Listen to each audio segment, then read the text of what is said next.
சில்லியா ready பண்ணிடுவோமா? Chicken chilli செய்கிறதுக்கு வந்து அவங்க அப்பா மாலை போட்டிருக்காரு. நேற்று வச்ச காலிஃப்ளவர் குழம்புல கொஞ்சம் மிச்சம் எடுத்து வச்சுருந்தேன். அதை நல்லா பொடி பொடியாக நறுக்கி சால்ட் போட்டு நல்லா வேக வச்சுக்கோங்க. அதுக்கப்புறம் அந்த சுடு தண்ணியை அப்படியே வடித்து எடுத்துட்டு நல்லா கொஞ்சம் ட்ரை ஆனதுக்கப்புறமா சில்லி பொடி லைட்டாக போட்டுக்கோங்க. போட்டுட்டு கார்ன்ஃப்ளவர் கொஞ்சம், சால்ட்டு கொஞ்சம் தேவையான அளவு, நம்ம அதுலேயே கொஞ்சம் சால்ட்டு போட்டிருக்கோமா அதனால் சால்ட்டு கொஞ்சம் போட்டுக்கோங்க. கொஞ்சம் தயிர் ஆட் பண்ணிக்கோங்க.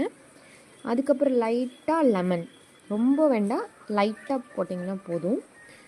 அது நல்லா மிக்ஸ் பண்ணிக்கோங்க. இஞ்சி பூண்டு பேஸ்ட் வேணுன்னா ஆட் பண்ணிக்கோங்க. தம்பிக்கு அது போட்டால் கொஞ்சம் பிடிக்கிறது இல்லை, அதனால் நான் அதை ஸ்கிப் பண்ணிட்டேன்.